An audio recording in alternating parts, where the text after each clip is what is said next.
Smyth, a humble residence hall at the University of Delaware. But is it haunted? Four friends set out to find the answer to that question.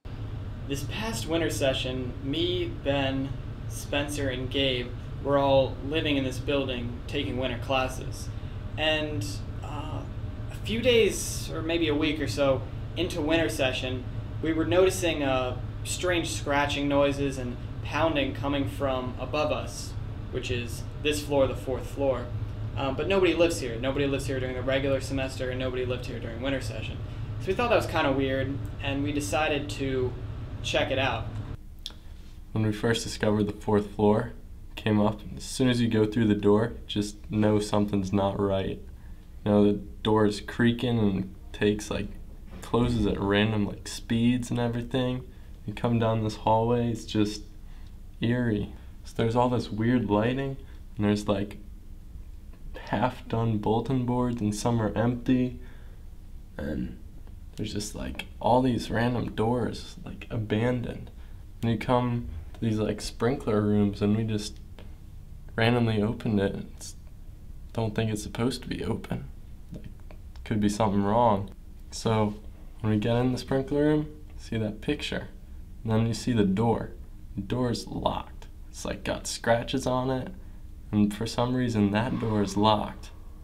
And that was just another random creepy noise. But that door is just locked. Looks creepy, scratches all over it. There's a red switch right next to it. We just wanted to see what was past it, but we couldn't because it was locked.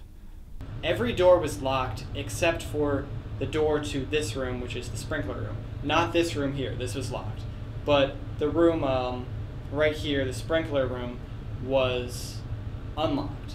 And we came in here, we saw really weird stuff. We saw this picture. We saw, bricks, and just, it's a strange looking room. And we thought, this is weird, but maybe Smyth is haunted.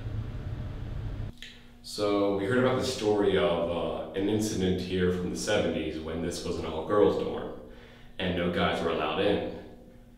And apparently an ex-boyfriend of one of the residents here broke in, and there was some kind of violent incident that happened. And we think this may have a connection to some of the writings on the door there. Something that says, "I am Annika Walker." It's really, really strange, but we think there might be some ghostly activity around here, and found a few connections there. Then, during spring semester of this year, Spencer came up one day, and I'm not exactly sure why, but he checked out this room because this was our kind of room, which it had been locked for spring semester. So the fact that this door itself was open for spring semester was cool. A janitor probably opened it or something. But then he also noticed that this door was unlocked, which we hadn't checked out before. And yeah, then we decided that Smyth is probably haunted, and there's definitely a body in this room. A very creepy, very dark room, space, not really a room. The floor was unfinished. There was only a few places you could walk. There were pipes everywhere and a lot of dust.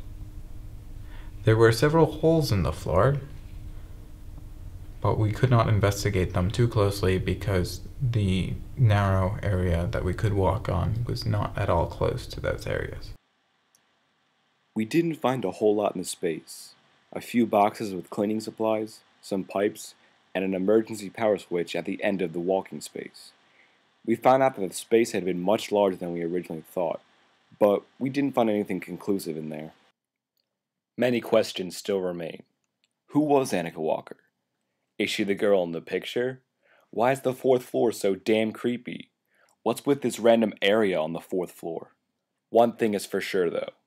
With this unsettling atmosphere, anything could be lurking here.